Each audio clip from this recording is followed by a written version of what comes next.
Murió la reforma de salud en el Congreso de la primera economía del mundo. ¿Habrá unidad para la tan esperada reforma impositiva? Lo discutimos. Y para eso nos conectamos con el profesor Izurieta, Roberto Izurieta, de la Universidad George Washington, y colaborador de CNN, pero ahora está en Quito, claro, porque hay elecciones allá. Y eso está caliente, pero eso lo vamos a hablar en otro momento. Oye, Izurieta, si la memoria no me falla, ya tú habías dicho que el riesgo de la reforma de salud era complicada y que no lo veías que pasara. De la misma forma que te critiqué en alguna cosa, de la misma forma te doy el crédito. Tú decías, hay riesgo y yo no creo que se deben enfocar por ahí los republicanos. La cuestión es que no pasó. Y no pasó no por los demócratas, porque se sabía que los demócratas no la iban a pasar, sino los mismos republicanos. Para ti, viendo ahora el resultado, que ya lo venías viendo desde tiempo, ¿qué fue lo que pasó? ¿Dónde se equivocaron tanto la Casa Blanca como la mayoría republicana en el Congreso? Creo que el error fue estratégico. En estrategia tienes que partir de reconocer tus debilidades. El Partido Republicano en realidad son dos partidos republicanos, por decirlo menos. Y en general los partidos norteamericanos, los diputados, los senadores, tienen libertad de actuar como ellos deseen. Por lo tanto, se requiere buscar una unidad, o dentro de tu partido, o buscar suficientes votos en el otro partido.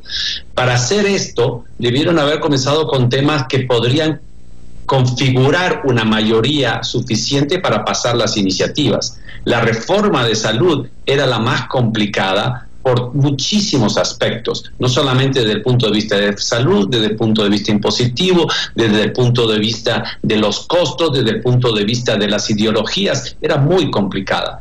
La reforma, en cambio, tributaria o la reforma impositiva podría haber sido y debería ser, si bien es muy complicada, debería ser más fácil de aglutinar sobre todo los republicanos. El problema va a venir cuando discutan sobre todo cómo financiarlo. Una reforma impositiva lo puedes financiar, sea recortando gastos o aumentando la deuda. Y aquí ya tienen otras diferencias los republicanos. Yo soy mucho más audaz. Yo creo que en donde podría el presidente Trump conseguir una mayoría totalmente distinta a la que está buscando ahora, sería una reforma de inmigración. Esto es, agarrar los republicanos moderados y agarrar gran parte de los demócratas y hacer algo totalmente transformador, que en mi opinión es lo que a él le podría representar bien. Esto es ser un presidente distinto, que va más allá de los partidos y que es un gran hacedor de mayorías. Eso para mí habría sido lo mejor estratégicamente desde el punto de vista de Donald Trump. No lo hizo, se fue por la salud, y hay un grupo que se llama el Freedom Caucus, que son los más, digamos, más acérrimos críticos, conservadores y más acérrimos críticos de la reforma de salud traída por la administración de Obama. Entonces, ellos básicamente querían repeal everything, o sea, sacar todo lo que era el Obamacare, lo cual, esos cerca de 30 votos eran fundamentales, al no tener los demócratas eran fundamentales. Ahora, ya con esto, tú pides, que el mercado está pidiendo, los inversionistas lo están pidiendo, las empresas lo están pidiendo, una reforma impositiva. Bajar los impuestos a todos a nivel individual, bajar los impuestos a nivel corporativo, tratar de traer los trillions o los billones de dólares que están afuera, poderlos traer acá nuevamente, invertirlos, traer dinero para infraestructura, todas esas inversiones, ese plan de crecimiento que presentó Trump. Pero ahora está en riesgo, porque ya de por sí está mostrando una división, lo cual este Freedom Caucus, o este caucus de los más conservadores, también van a empezar a cuidarse por su propio distrito. O sea, están pensando más en la política del 2018 que realmente hacer una reforma de crecimiento. Entonces, lo que preocupa a algunos es decir, si nosotros estamos necesitando una reforma impositiva para generar crecimiento económico, ¿podremos nosotros apostar realmente que se va a pasar?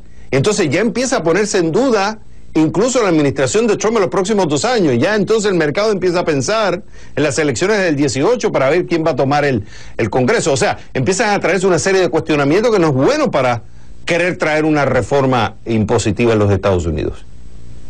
Que los diputados y los políticos estén pensando en su próxima elección, eso démoslo por hecho. Es parte de la ecuación. pero tú tienes que trabajar con esa variable constante en los Estados Unidos y en todos los países. Por eso es un trabajo muy complicado en el cual tienes que armar mayorías en las cuales se unifican intereses suficientes para pasar una iniciativa legislativa. Todos estamos de acuerdo en bajar los impuestos. La pregunta es cómo vas a financiar esa caída, ese ingreso que ya no va a tener el Estado. Y ahí también comienzan las divisiones. Lo que es real es, como dicen en Argentina o en Uruguay, el presidente Trump, en mi opinión, está poniendo toda la carne en el asador. O sea, al lanzarse por la reforma tributaria, ahora sí tiene que lograrla o definitivamente va a quedar como un presidente que no tiene la capacidad que él prometió de armar las mayorías necesarias para avanzar en el país. Se la está jugando el todo. Yo habría escogido una iniciativa un poco más viable, menos complicada, para darle un respiro, para permitir que el liderazgo republicano consolide nuevamente, gane fuerzas. Yo había comenzado por algo distinto, pero claramente se va por todo. Veamos cómo le va. Es una reforma complicada, en mi opinión políticamente menos complicada que Obamacare. Podría ser, no podría alertar o estimar cuál va a ser el resultado final, pero claramente se van con todo. Y se complica porque en esta reforma de salud recortaban en gastos $1 billón en 10 años, lo cual en la reforma impositiva le iba a ayudar, porque al recoger dinero por un lado, por otro lado, al cortar los impuestos le iba a ayudar a hacer, digamos, a persuadir. Pero ahora, al no recortar, ¿de dónde tú vas a sacar dinero para que la deuda no crezca? Lo cual trae otro problema muy complejo. O sea, la situación de la reforma impositiva en los Estados Unidos empieza a traer más signos de interrogación. Al principio se veía todo muy positivo, pero ahora con esto la situación se complica. Roberto Izurieta, profesor de la Universidad de George Washington. Fue un gusto haberte tenido en el programa.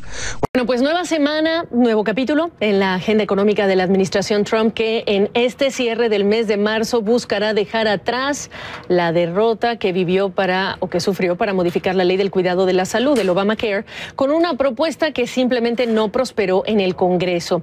Y ahora llega el nuevo capítulo de esa agenda económica en este inicio de semana, que incluye muchos temas económicos, por cierto, entre ellos la reforma fiscal, la primera en 30 años, la reconstrucción de infraestructura del país, la firma de decretos para empezar a desmantelar el programa de energías limpias aprobado durante la administración Obama, el nombramiento del yerno de Donald Trump, Jared Kushner, para un nuevo rol a cargo de los esfuerzos de innovación.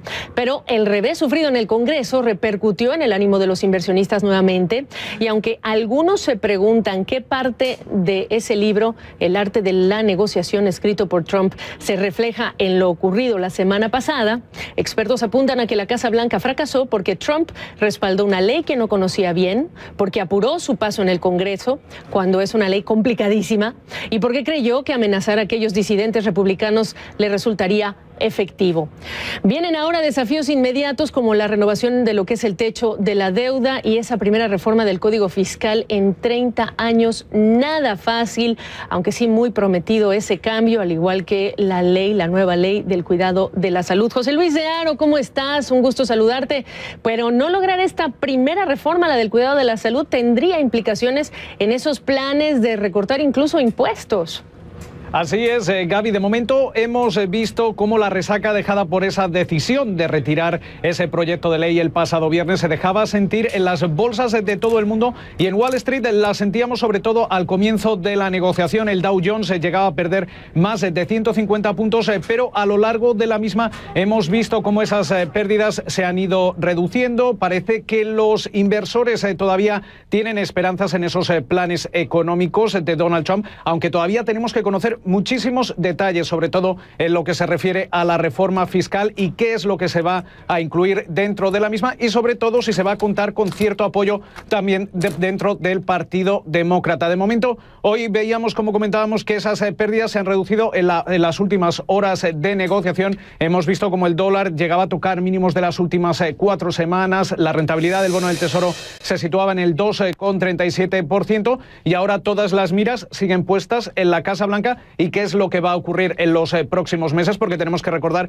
cómo el secretario del Tesoro, Steven Mnuchin, sigue proponiendo que se firme ese posible plan fiscal antes del receso de agosto, aunque es cierto que en Wall Street se espera que esto se retrase por lo menos hasta finales de año o comienzos del que viene. Así es, una semana que además será pues histórica, porque veremos efectivamente cómo se activa ese pedido o ese artículo 50 del Tratado de Lisboa para ya hacer formal un proceso que tomará ¿cuánto tiempo? ¿2 años?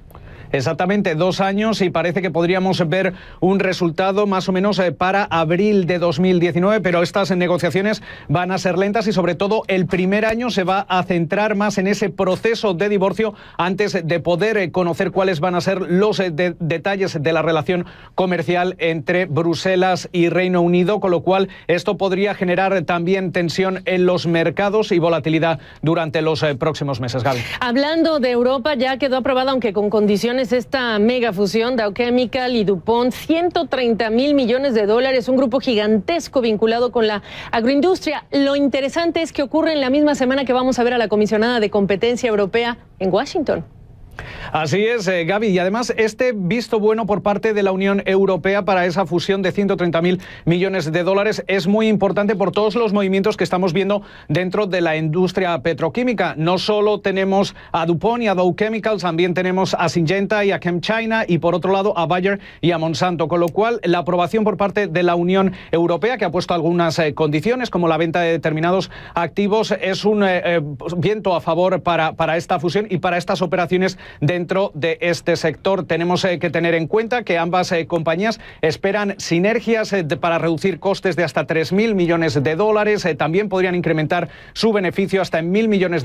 Una vez que se complete esa fusión, vamos a ver cómo la compañía resultante se va a partir en tres empresas separadas que podrían cotizar en bolsa. Y ahora mismo lo que es cierto que también tenemos que ver qué es lo que va a pasar con los reguladores aquí en Estados Unidos, en Canadá, en Australia o Brasil, que son algunos de los países que todavía tienen que dar el visto bueno a esa operación. En el mundo tecnológico creo que pues un nuevo obstáculo. Travis Kalanick, el fundador de Uber, debe sentir que le está lloviendo sobre mojado en las últimas semanas, y esta vez por este proyecto de vehículos autónomos que parece quedó suspendido, aunque el accidente que origina esta suspensión al parecer pues no fue la culpa del vehículo autónomo. Así es, Gaby, parece que Uber no gana para disgustos, tanto por los problemas dentro de la cultura de la compañía, la fuga de talento y sobre todo ese accidente que tenía lugar el pasado viernes. Según ha informado la compañía, ese proyecto, ese programa de conducción autónoma se ha vuelto a poner en marcha durante la jornada del lunes, o por lo menos así estaba previsto, en las 3 ciudades en las que está en funcionamiento en estos momentos. El accidente se registró en Arizona, sí. Parece que en Tampa va a volver otra vez el programa, también lo va a hacer en Pittsburgh y en San Francisco, pero es cierto que toda esta situación sigue generando muchas dudas sobre Uber y sobre todo cuál es la evaluación de la compañía. Tenemos que recordar que es uno de los unicornios que más valor cuenta en estos momentos en el mercado privado, $68,000 millones. Eso sí, el año pasado podría haber registrado pérdidas de más de $2,000 millones, y esto parece que hace que los expertos comiencen a pensarse realmente cuál es el valor de esta compañía dados los problemas que está teniendo últimamente. Una pregunta muy relevante después de todo lo que ha estado sucediendo. José Luis Diano, Nueva York, gracias. Hasta luego, Gaby. Chao.